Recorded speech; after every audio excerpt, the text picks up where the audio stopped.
You're not frustrated because things go wrong. You're frustrated because you thought they wouldn't.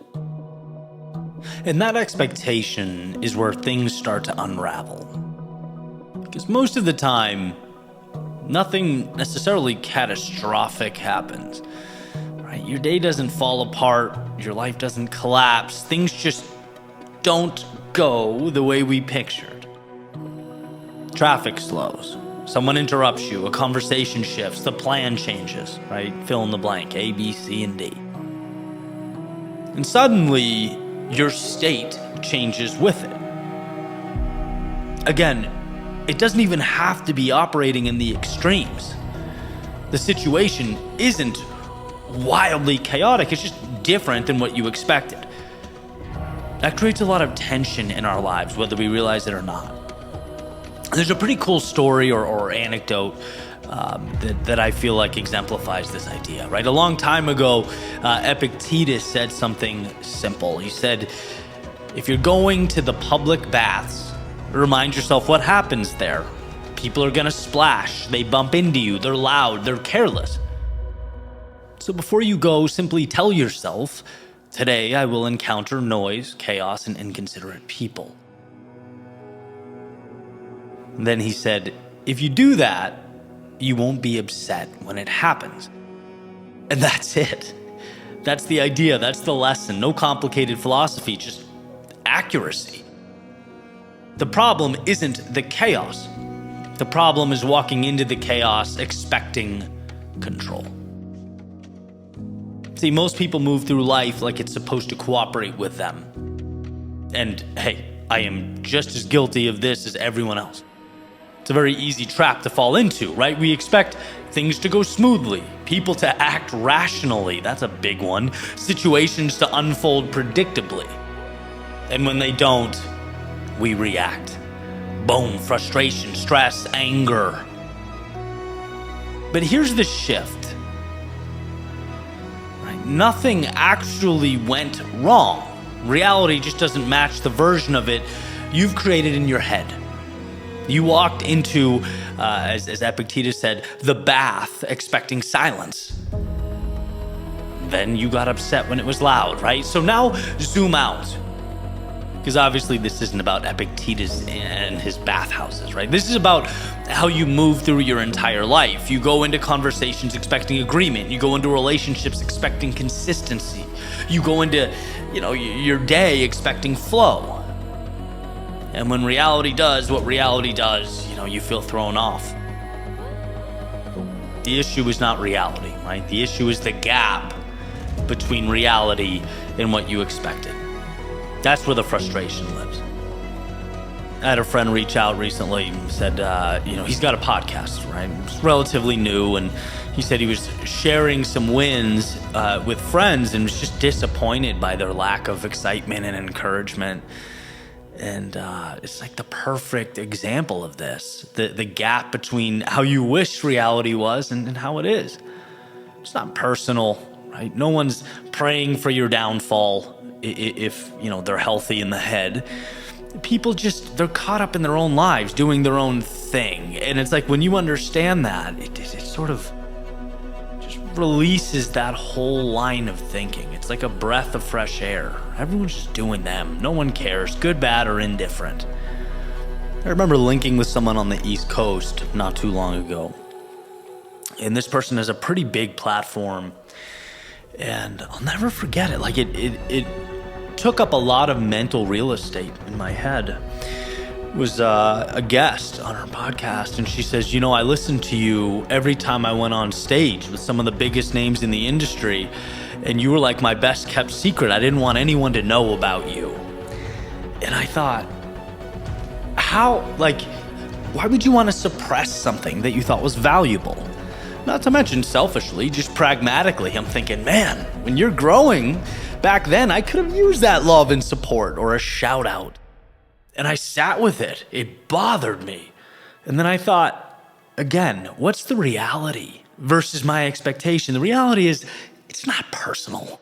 She's not thinking about some dude across the country trying to grow his platform and get his stuff out to as many people as possible. She's thinking about her and her trajectory, and her life, and her day-to-day. Like, of course, we all are. And, in a perfect world, do we wish that was different? Maybe. But we don't live in a perfect world. And so it's just an example of the frustration simply being living in that delta between how things are and how you wish they were, or expected them to be, or hoped they'd be. You set the right expectation, and a lot of that pent-up anger just dissipates. People are gonna do what people do. Life will throw curveballs because that's what life does. Can't control what happens, but you can control what you expect, and that changes everything. Imagine walking into your day already knowing, hey, things are gonna go wrong today. People will be unpredictable and plans will shift. And that's not negative, it's just being proactive. Now, when something happens, you don't react, you recognize it. There's lifing, right? Of course the traffic slowed, or the meeting shifted, or the person responded that way. Adjust. That's the superpower. You're not fighting it, you're moving with it. It brings peace, not from controlling the world, but not being surprised by it. You learn with time that you don't rise above the chaos by eliminating it. You rise above it by managing it, by expecting it. So the next time something frustrates you, or the crux of this speech or episode, if you will, is that you simply remind yourself of this. You ask yourself that one question, well, what did I expect moving into this? Because the answer is going to tell you everything. And if you can align your expectations with reality, you don't just reduce frustration, you remove it. You're no longer asking life to be something it's not, you're meeting it as it is. That's where control begins. Not out there, but here. And that changes everything.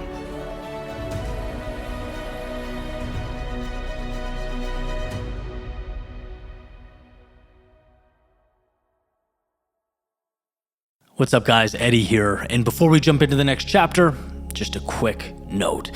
So, as many of you know, every single video that I've ever put on this channel has been created with the intent of building momentum in your life. If you want something physical to anchor that momentum, we've created the brand AGNS, or Always Grateful, Never Satisfied, for that exact reason.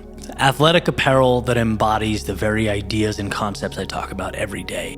Because you're watching on YouTube or Spotify, we've created a code for this exclusive community, YWW20. You can use that on the website, agns.lifestyle, or right under this video on YouTube. All this stuff is there in the shop. Again, code YWW20 gets you 20% off the entire store. It's a great way to support the channel and also elevate your journey. Let it be a reminder to keep showing up. Appreciate your time. Always grateful, never satisfied. On to the next. You don't become who you're meant to be in the spotlight. You become that person in the dark while the world sleeps. As a kid, I remember never wanting to go to bed. I wasn't tired. Not in the way they said I should be. While the lights dimmed and the world quieted down, something in me lit up. A curiosity. The same curiosity I sense most of us dealt with. That feeling that life didn't just stop because it got dark. That something was still happening. And I didn't want to miss it. I'd stare at the ceiling, ears tuned to the hum of the world outside, every creak of the floorboard, every whisper of wind through the trees. Just reminded me things were happening, were moving, that life was going on all around me. What if a new idea floated by in the night? What if an adventure passed me while I slept? What if the thing I was meant to see or become only showed up once the world stopped watching? And so, for as long as I could, I stayed up. Not out of rebellion, but because I felt like I was reaching for something no one else could see. I think even as kids, we understand. Some people dream with their eyes closed. Others dream with them open. And so while the world slept, I stayed awake.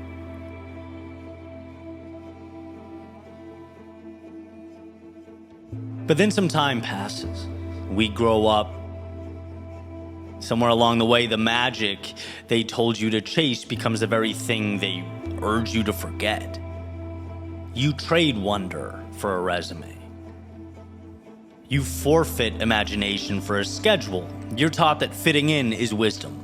Dreaming beyond the blueprint, it's foolish. There's no utility for it. And just like that, the same world that once read you bedtime stories now hands you a manual titled, "This is how it's done." I think a lot of us come to accept it. Close our eyes without question, fall asleep in the middle of our own lives, living by default, drifting through job we hate after job we hate, numbing with ache and distraction, mistaking comfort for meaning. For a while, I even went down that road. But eventually, I couldn't. I couldn't unsee what I knew as a child. I couldn't pretend the fire inside me wasn't real. And so I walked away, not because I was lost, but because I knew exactly what I was after. The next chapter was locking myself in rooms surrounded by notebooks, silence, laptops, and stubborn hope. I wrote, I reworked, I tore it down and built again and again. I dreamt with calloused hands and tired eyes. Not for applause. Believe it or not, there was none. Not for validation. There's very little of that as well. But because I refused to die with someone else's version of life in my chest. They told me to settle, to follow the rules, to make peace with good enough. But I was busy making war with mediocrity. So while the world slept, I stayed awake. What they don't tell you is that growth doesn't come once, it comes in cycles. Sometimes loud, abrupt, fast-paced, sometimes quiet, empty, barren. And every time you think you've arrived, life has this beautiful way of humbling you, of tearing you down just enough to rebuild something better. These are the seasons that feel like spring, hopeful, expansive, full of momentum. But it's the winters. It's the moments where nothing makes sense, where your progress feels like it's vanished, where your identity starts to slip through your fingers. I've lived both. I've stood on mountaintops. I've felt unstoppable. I've also curled up in the valley wondering if I had anything left. But that's the beauty of this life. We're not meant to stay the same. We're meant to be broken open, reshaped by hardship, made wiser by failure. And when those dark seasons arrive, when the warmth fades and the questions return, most people go back to sleep. They wait for that storm to pass. They close their eyes and they hope the world makes decisions for them. But I made that promise to myself to never outsource my future to chance, to never drift through another season waiting to be saved. And so I picked up the pen again. I lit the fire again. Began the process again. While the world slept, I stayed awake. This is a simple reminder, one that I personally cling to often, and who knows, may just be exactly what you need right now. The reminder to keep going, to simply pick your head up and carry on. Here's the reality. Life is peaks and it's valleys. And for the most part, we know this. But what we forget is that sometimes the space between peaks is long enough that we may not remember why we're walking. We may lose faith in the next summit. When right now hurts to the extent that it becomes forever in our minds, we must remember why it is we move forward and that we are capable of the journey. The path you're walking is no one else's. It is yours. Your prize position, worth its weight in gold. You get to stumble through the unknown, push through the chaos, and come out the other side stronger. You don't have to. You get to. But please, with all the strength you have, remember that your view is waiting. Don't let a temporary pain become a permanent mistake. It happens to so many. And I'm asking you to not let it be you. It's funny, people so often talk about statistics. The percentage that make it. The fraction of a percentage who obtain glory. But upon hearing this, they look at the statistic the same way they do a jar of marbles.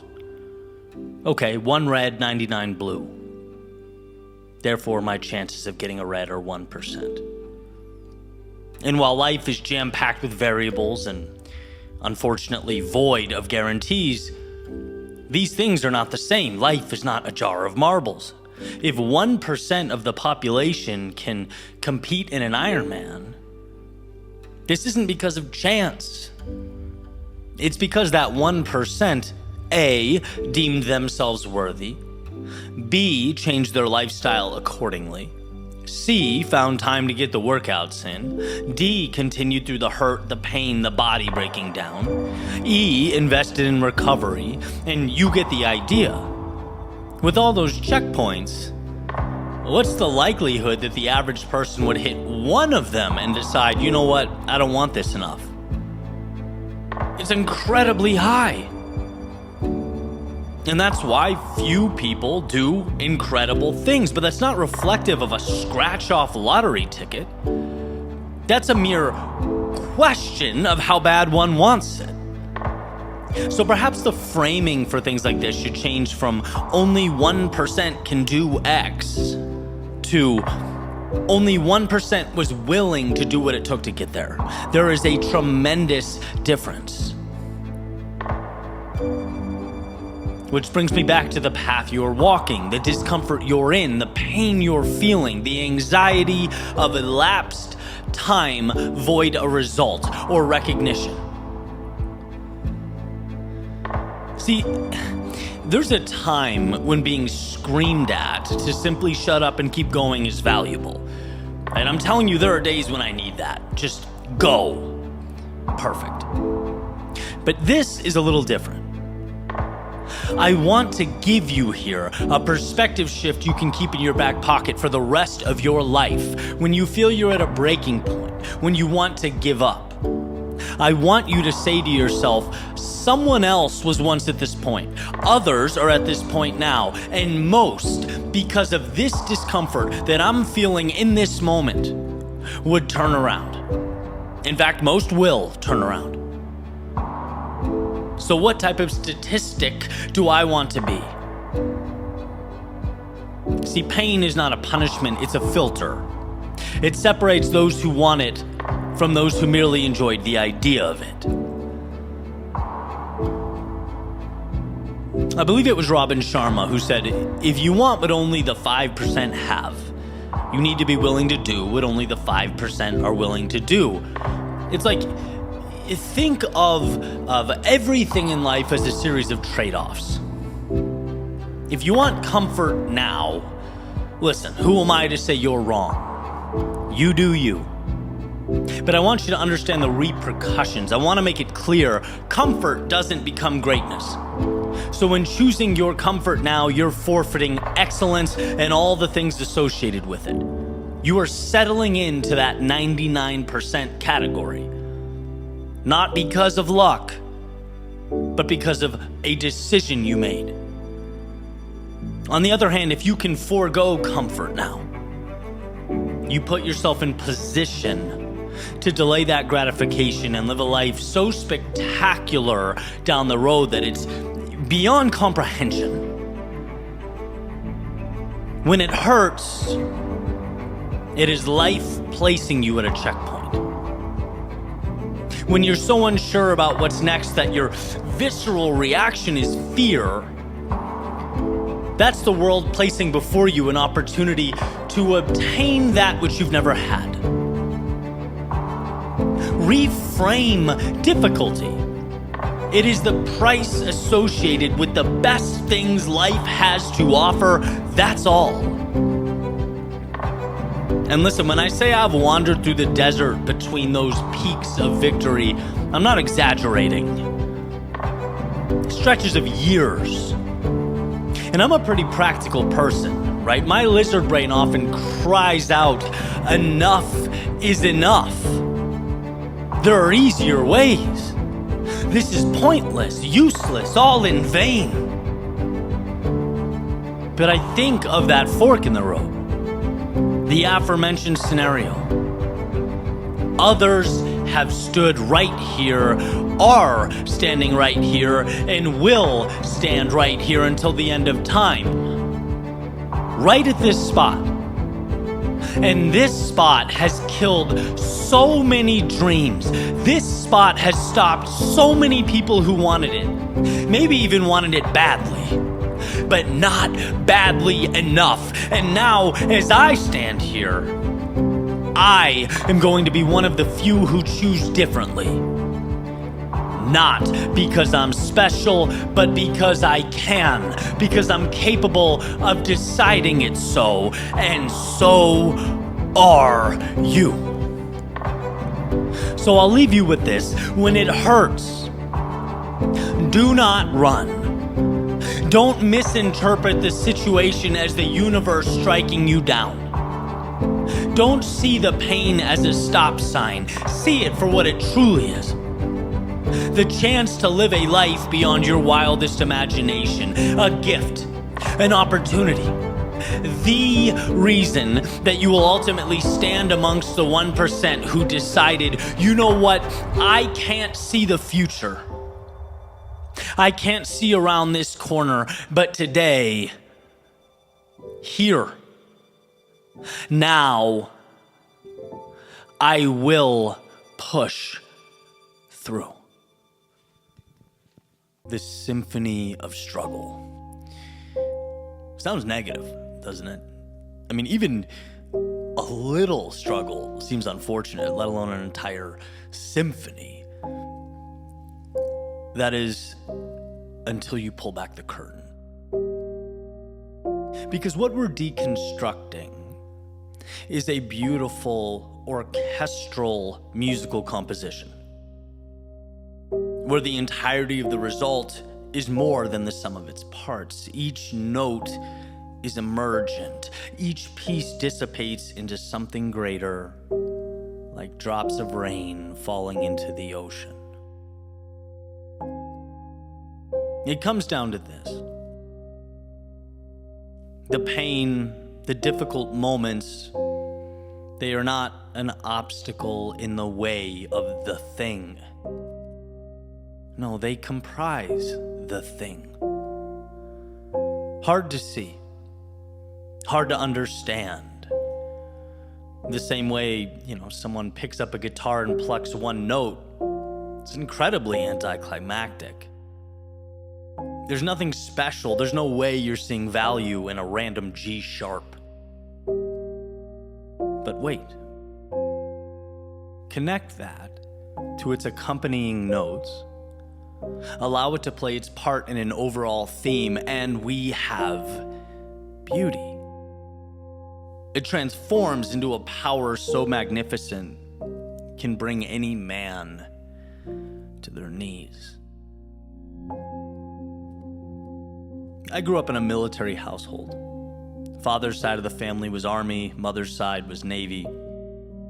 And I remember when I was young, bouncing in and around Mass Maritime's campus, I'd hear that famous JFK quote referenced from time to time, where he said, all of us have in our veins the exact same percentage of salt in our blood that exists in the ocean.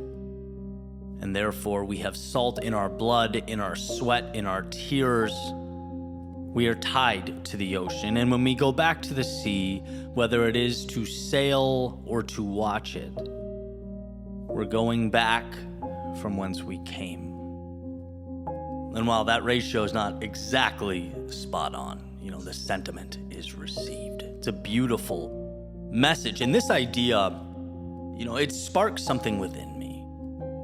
The thought that we are comprised of the world around us, dust from stars miraculously brought to life. A piece in an incomprehensible wheel of life, a part of a whole. And I believe you can take this same concept and apply it to our individual struggle, our adversity, our pain. By itself, that pain is at best insignificant and at worst detrimental, right? That's how we feel. But put it all together, it is what makes us. Our courage in moments of fear is the DNA comprising that thing we call reality. Life can be broken down and traced right back to those moments we stood at the edge of comfortability with shaky hands wondering what the world had in store for us. Our battles, they become the precursor to our strength, our understanding. The lessons become our armor. We are the sea, just like we are the ocean of crossroads that we've had to navigate. A symphony of moments where we moved headfirst into chaos. And so what does all this mean? Well, when you feel the pain of life, and I think it's fair we leave it that broad, that general, as life's beauty does not exist without pain, you must remember that value is unrecognizable until it compounds over time. The hurt now, the very reason you want to stop now, the reason you question everything now will be the reason you win later. You're not battling and discarding these demons. You're navigating and letting the lessons ring into the symphony of your life. You are taking it with you, not some of it, all of it. In fact, when you are on the mountaintop, it will not be because of an absence of pain, but because of what you turned that pain into, because of what you let the suffering become, because you didn't castigate it as misfortune, but instead understood you and the suffering are one in the same. Hindsight's 20/20. The best you can do now is understand that. To know that there are things you don't know, that you can't know, that are impossible to know, but that your heart, your soul, your courage will ultimately make sense of it all. And just keep moving. And I know it hurts. I know what being lost and stuck and alone and confused feels like. Just keep moving. Because you are composing, writing, narrating, The greatest story ever told, one seemingly unfortunate moment of struggle at a time.